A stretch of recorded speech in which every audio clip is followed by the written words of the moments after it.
Assalamualaikum warahmatullahi wabarakatuh. Selamat siang semua. Selamat siang Bapak Woni yang terhormat selaku dosen dasar manajemen.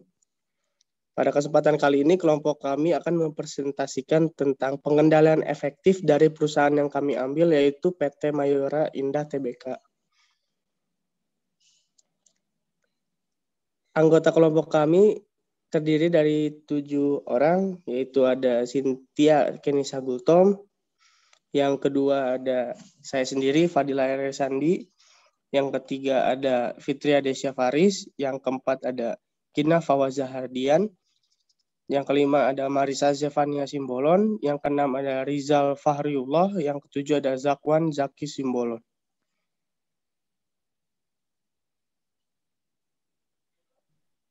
Pada materi yang pertama akan dijelaskan oleh teman saya. Silakan. Di sini saya akan menjelaskan standar prestasi kerja, menetapkan standar dan metode pengukuran. Standar PT Mayora, perencanaan kebutuhan karyawan di Departemen Quality Control pada PT Mayora Indah berdasarkan analisis beban kerja untuk bisa mencapai kinerja yang optimal dan jumlah kerja yang efisien dengan metode analisa beban kerja atau workload analysis. Standar dan pengukuran PT Mayora, pengumpulan data primer mengenai karyawan diperoleh melalui metode work sampling, yaitu pengamatan terhadap aktivitas yang dilakukan oleh karyawan selama jam kerja dengan jarak waktu pengamatan setiap 10 menit. Saya kembalikan kepada moderator. Ya, terima kasih kepada Gina. Selanjutnya ada tanggung jawab perusahaan yang akan dijelaskan oleh teman saya ya. Silahkan. Baik, terima kasih. Selanjutnya ada B, tanggung jawab perusahaan PT Mayora Indah. Yang pertama yaitu di bidang lingkungan hidup. Dalam melaksanakan kegiatannya, perseroan memiliki sistem pengolahan limbah dan sertifikasi, serta perizinan-perizinan yang diperlukan dalam bidang lingkungan hidup. Kemudian ada bidang ketenaga kerjaan. Sepanjang tahun 2015, PT Mayora Indah meneruskan komitmen untuk menjamin keselamatan dan keamanan kerja karyawan dengan menerapkan standar praktik lingkungan, kesehatan, dan keselamatan kerja. Untuk itu, perseroan memiliki safety officer yang telah mendapat sertifikat AK3 umum, yaitu Sistem Manajemen Kesehatan dan Keselamatan Kerja yang bertugas memastikan bahwa patroli K3 telah dilaksanakan setiap saat. Pemeriksaan jalur hidran telah dilakukan sesuai jadwalnya. Pemeriksaan fire alarm telah dijalankan sesuai jadwal rutin dan perseroan juga memiliki izin pengoperasian bagi alat-alat yang digunakan seperti izin penggunaan ketel uap, izin penggunaan bejana tekan, izin penggunaan alat tangkat dan alat angkut serta lainnya.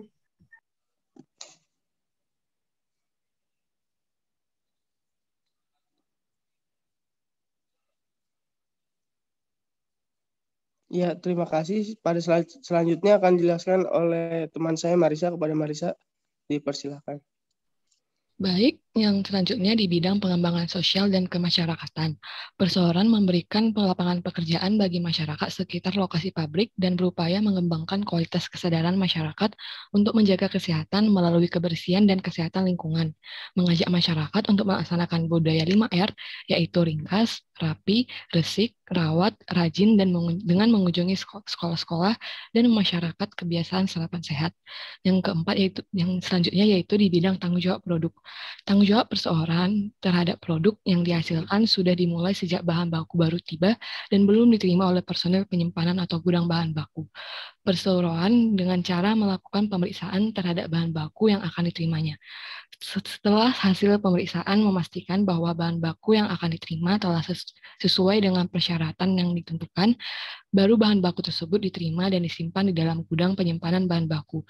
Selama proses produksi, tim pengawas mutu secara periodik melakukan uji laboratorium untuk memastikan bahwa barang hasil produksi telah dibuat berdasarkan ketentuan dan memiliki kualitas yang diwajibkan.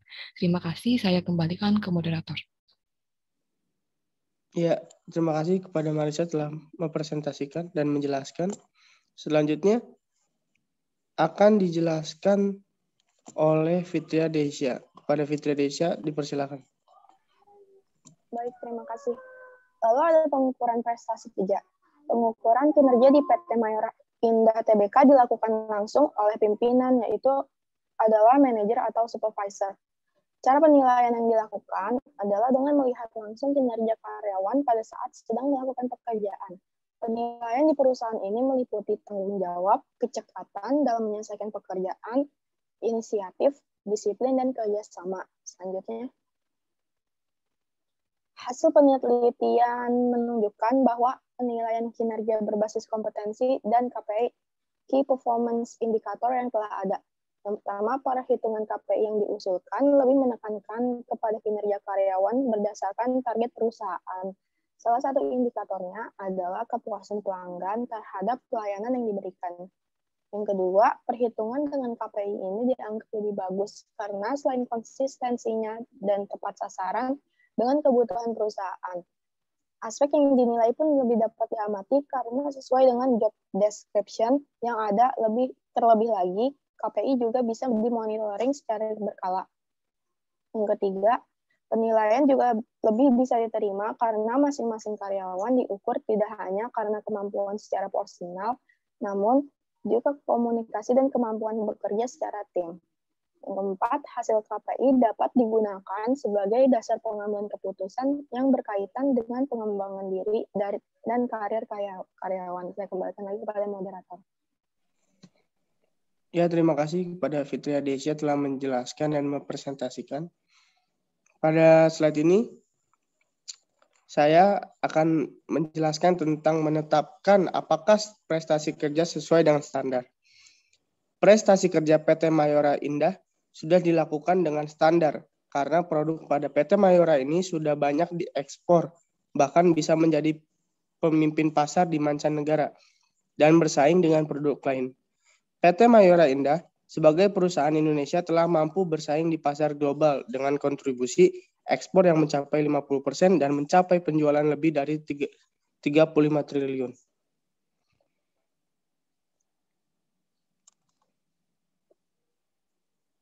Pada slide selanjutnya akan dijelaskan oleh teman saya, yaitu Rizal. Kepada Rizal, dipersilakan. Baik, saya akan menjelaskan tindakan korektif. Pada tahapan ini, PT Mayora Indah menetapkan tingkat korektif yang dilakukan untuk mempersiapkan jika terjadinya penyimpangan pada proses CPP yang ada. CCP Critical Control Point merupakan tahapan pada proses produksi di mana tindakan pengendalian dilakukan untuk menghilangkan hazard, mencegah hazard, atau mengurangi hazard hingga ke level yang aman untuk dikonsumsi. Pada CCP ini terdapat critical limit yang menjadi pembeda antara produk aman atau tidak aman. Agar CCP tetap dapat dikendalikan dengan baik, terdapat dua tingkatan tindakan koreksi, yaitu yang pertama, tindakan langsung, immediate action, yaitu penyesuaian proses agar menjadi terkontrol kembali dan menangani produk-produk yang dicurigai terkena dampak penyimpangan. Yang kedua, tindakan korektif atau preventive action, yaitu pertanggungjawaban untuk tindakan koreksi dan pencatatan tindakan koreksi.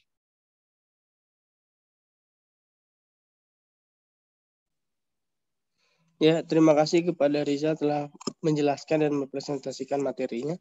Selanjutnya, penetapan tindakan korektif pada proses CCP akan dijelaskan oleh Zakwan. Kepada Zakwan, dipersilakan. Terima kasih kepada moderator. Penetapan tindakan korektif pada proses CCP. Yang pertama yaitu pertimbangan. Immediate action-nya yaitu hentikan proses penimbangan jika terjadi ketidaksesuaian pada suhu ruangan. Tutup rapat semua bahan baku yang telah terbuka. Preventive action-nya analisa akar masalah, tentukan dan laksanakan tindakan perbaikan pengecekan. Yang kedua yaitu vacuum belt drying.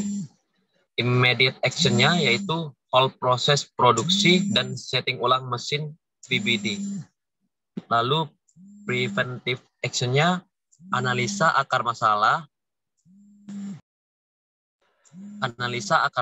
tentukan dan laksanakan tindakan perbaikan dan pengecekan. Dan yang terakhir yaitu air blow transfer. immediate action-nya yaitu hold proses produksi dan evaluasi penggantian filter. Lalu preventive action-nya analisa akar masalah, tentukan dan laksanakan tindakan perbaikan dan pengecekan.